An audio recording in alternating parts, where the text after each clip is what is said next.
గులాబీ పార్టీలో ముసలం స్టార్ట్ అయిందా? కేసీఆర్ తర్వాత స్థానం కోసం బావా బావమర్దుల మధ్య కోల్డ్ వార్ మొదలైందా? బీఆర్ఎస్లో ఇప్పుడు నెంబర్ 2 ప్లేస్పై రగడ జరుగుతోందా?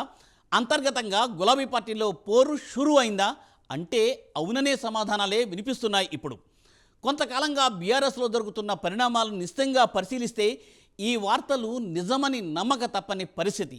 ఒకవైపు కేసీఆర్ పార్టీని పట్టించుకోవడం మానేశారు. ఆయన ఆరోగ్య పరిస్థితిపై కూడా రకరకాల ఊహాగానాలు వినవస్తున్నాయి.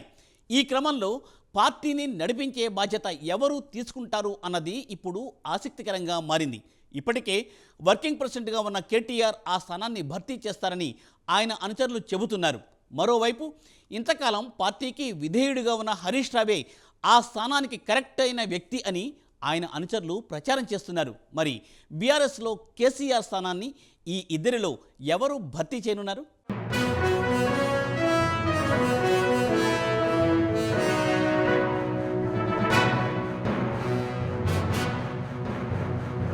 అధికారం కోల్పోయినప్పటి నుంచి బీఆర్ఎస్ సంక్షోభంలోకి కూరుకుపోతోంది. ఆ పార్టీ అధినేత కేసీఆర్ కాడి వదిలేసినట్టు కనిపిస్తోంది. దీంతో పార్టీలో ఆధిపత్య పోరు ప్రారంభమైనట్లు పార్టీ వర్గాలే చెబుతున్నాయి. ముఖ్యంగా రెండో శ్రేణి నాయకత్వం క్యాడర్ మాజీ మంత్రి హరీష్ రావు వెనుక ర్యాలీ అవుతుంటే బీఆర్ఎస్ వర్కింగ్ ప్రెసిడెంట్ మాజీ మంత్రి కేటీఆర్ పార్టీలో తన ఆధిపత్యాన్ని నెంబర్ 2 స్థానాన్ని సుస్థిరం చేసుకోవడానికి పావులు కదుపుతున్నారు. దీంతో బీఆర్ఎస్ హరీష్ కేటీఆర్ వర్గాలుగా నిలువునా చీలిపోనుందా అన్న అనుమానాలు పార్టీ శ్రేణుల్లోనే వ్యక్తమవుతున్నాయి. మొత్తం మీద చాప కింద నీరుగా బీఆర్ఎస్లో అంతర్గత పోరు షురు అయి విస్తరిస్తోందని గత కొద్ది రోజులుగా పార్టీలో చోటు చేసుకుంటున్న వరుస పరిణామాలు ఉదహరిస్తూ పరిశీలకులు విశ్లేషిస్తున్నారు. మాజీ మంత్రి హరీష్ టార్గెట్గా కాంగ్రెస్ నేతలు విమర్శలు గుప్పిస్తున్నా బీఆర్ఎస్ నుంచి హరీష్ రావుకు పెద్దగా మద్దతు లభించడం లేదు.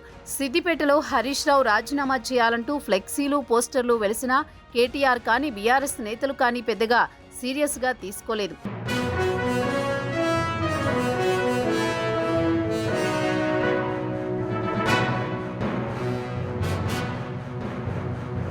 రైతు రుణమాఫీ విషయంలో హరీష్ రావు రాజీనామా చేయాలని లేదంటే అమరవీరుల స్తూపం దగ్గర ముక్కు నేలకు రాయాలని ముఖ్యమంత్రి రేవంత్ రెడ్డి చేసిన వ్యాఖ్యలను ఖండించడానికి బీఆర్ఎస్ నుంచి ఎవరూ పెద్దగా ఉత్సాహం చూపలేదు.